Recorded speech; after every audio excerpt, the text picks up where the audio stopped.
Hi everyone, my name is Natalie. Today I am doing the fun video to announce the Springathon this year. So like many of you, I'm sure, I am very much looking forward to the spring season starting for real. We have had a lot of snow in the last few weeks and I'm tired of it and I'm very ready for spring weather, sunny days, and some blooming happening. So the Springathon for me has kind of become like a spring sign. So what is the Springathon in case you're new to it? It is a 2-week readathon going on in May. It will be running from May 1st to May 14th. And the basic idea of the Springathon readathon is to read nature-related writing. So the one challenge we have is that you read one nature nonfiction book.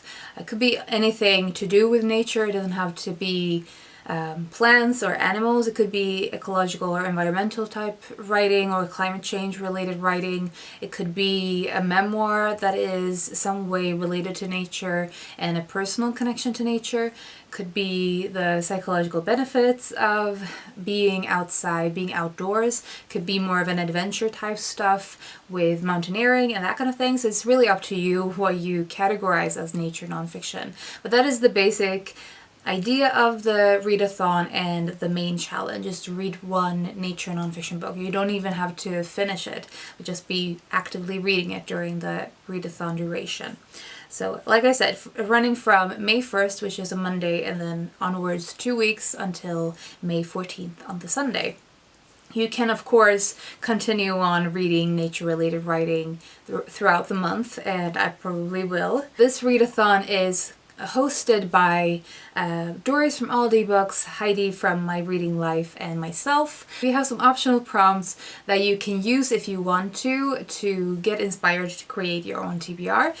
So these are very much, we encourage your own interpretation of these prompts and use them or not, entirely up to you, but I will definitely be using them because I think they're quite easy to interpret however you want, and I think it's fun with prompts, but you do you. But the optional prompts this year is color, craft, capture, and caring. So what I'm planning to do now is basically to go through each of the prompts to give you some ideas of how you could interpret them and some recommendations to go along with it. And then I will do another video later on in the month to share my own Springathon TBR. First we have color, and color could of course just be a book about various colors in nature. It could be very easily something like to do with flowers. It could be a book that has a color word in the title. It could be something that is colorful or is nuanced. So I will give you some examples of things that I thought of. So in terms of using color as more of a descriptive word, like a colorful thing or a vibrant thing or something with nuance, I thought of Small Bodies of Water by Nina Minge Powell's, both because of the cover and how I remember this as being kind of a colorful book. She talks about some specific plants and flowers in this as well, but what I connected to the word itself was the various bodies of water that she talks about and her various relationships with these bodies of water. Some of them are natural, like the ocean and seas and lakes and that kind of thing, but also she talks about pools and lidos, I think, and just those nuances of various relationships that she has with particular bodies of water was what I sort of connected to this prompt. Then I have a poetry collection, The Four Seasons. This is the Everman's Library Pocket Poets, and this is for obvious reasons related to color, in the sense that all of the seasons are so colorful, and for me, the color changes is kind of central to the seasonal changes, and in particular because Northern Europe have quite clear seasons, so for me the season shifts are very much connected to color. Another book that I thought of in terms of sort of seasonal changes and the actual color changes in natural landscapes is Waterfalls of Stars, My 10 Years on the Island of Skomer by Rosanne Alexander. And this is one of my favorite memoirs of all time, and she does talk about the actual sort of the explosion of color when the spring and summer comes around, in particular because of the barren landscape of the island when it isn't those warmer seasons. The next prompt we have is craft, and so one of the ways you could interpret this is various crafts using natural materials like knitting and sewing and various like basket weaving, etc., gardening. But you could also use it as something, a craft that is in some way inspired by nature, by colors in nature, or by motifs that you could find in nature. Two of the books that I wanted to share with you are specifically more towards the second one, getting inspiration from nature. So we have In Praise of Shadows by Junichiro Tanizaki and The Beauty of Everyday Things by Soetsu Yanagi. And both of these books talk about aesthetics and design and architecture, and sort of the values of trying to preserve the natural elements of things in design.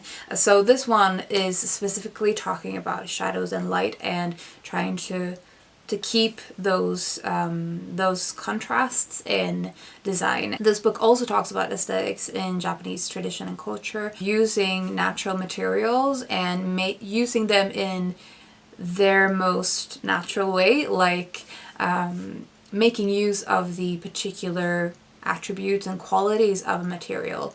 Both of these books and other books like this that talk about design and architecture with natural materials and taking inspiration from motifs, I think would work well for this prompt. Another book that I read last year and really enjoyed is A Short History of the World According to Sheep by Sally Coulthard, and this one is a lot about yarn and the use of wool in knitting and in various other ways, but the knitting aspect is quite central to the book and what I enjoyed the most. And if you are a knitter, then I am sure that you will find a lot of interesting information in this book. The next prompt is capture. So capture could be something like capturing nature in a physical way, like photographing nature or illustrating it.